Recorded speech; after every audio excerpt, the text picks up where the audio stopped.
व्यावसायिक गॅस सिलेंडरच्या पुरवठ्याच्या संदर्भात रत्नागिरी शहरामधल्या हॉटेल व्यावसायिकांनी थेट जिल्हाधिकाऱ्यांची भेट घेतली। जिल्ह्यामधील हॉटेल व्यावसायिकांना कमी अधिक प्रमाणावरती व्यावसायिक गॅस सिलेंडरचा पुरवठा होतोय आणि या संदर्भात त्यांनी निवेदन देखील दिलंय। एकंदरीत सध्याची परिस्थिती बघता पुढील काही दिवसांमध्ये व्यावसायिक सिलेंडरचा पुरवठा सुरळीत झाला नाही तर हॉटेल्स बंद ठेवण्याची परिस्थिती ओढावेल।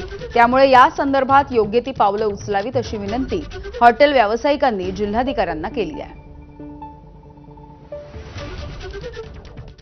रत्नागिरी शहरातील हॉटेल व्यावसायिकांनी नुकतीच जिल्हाधिकाऱ्यांची भेट घेतली आणि एकंदर जे व्यावसायिक गॅस सिलेंडरांचा पुरवठा होतोय किंवा जे काही शॉर्टेज पडते जिल्ह्यामध्ये त्या संदर्भातला निवेदन या व्यावसायिकांनी जिल्हाधिकाऱ्यांना दिलेलं आहे। हे जे व्यावसायिक आता कलेक्टरांना भेटले ते माझ्यासोबत आहेत। अद्यापही पुरवठा नाही असं झालेलं आहे, परंतु कमी प्रमाण अत्यंत कमी झालेलं आहे आणि हे कमी झाल्यामुळे आमच्याकडचं स्टॉकचं माल आता संपणार आहे आता आज उद्या सगळं। आणि तसं जर झालं आणि जर आम्हाला त्याचे रिफिल करायला जर ते रिकामे सिलेंडर भरून मिळाले नाहीत तर मात्र उद्यापर्यंत आम्हाला व्यवसाय बंद करावे लागतील आणि तसं झालं तर मोठं नुकसानीची गोष्ट आहे आणि ही सर्वांच्यावरच ही नुकसानीची गदा आहे। आमच्याकडे जवळ 30-40 कामगार आहेत, बाकी त्यांचं उदरनिर्वाह आपल्या हॉटेल व्यवसायावर चालतो।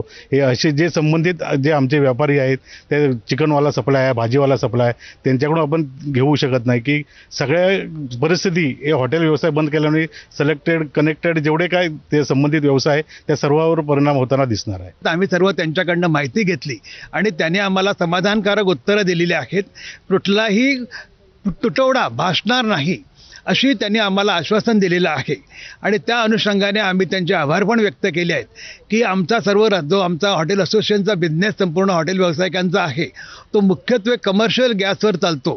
तो जर आम्हाला पुरवठा नियमितपणे जर झाला तरच आम्ही आमचे व्यवसाय चालू करू ठेवू शकतो, अन्यथा गॅस टंचाईमुळे युद्धाच्या झळा आम्हाला सुद्धा पोचतील, आमच्या ग्राहकांना सुद्धा पोचतील।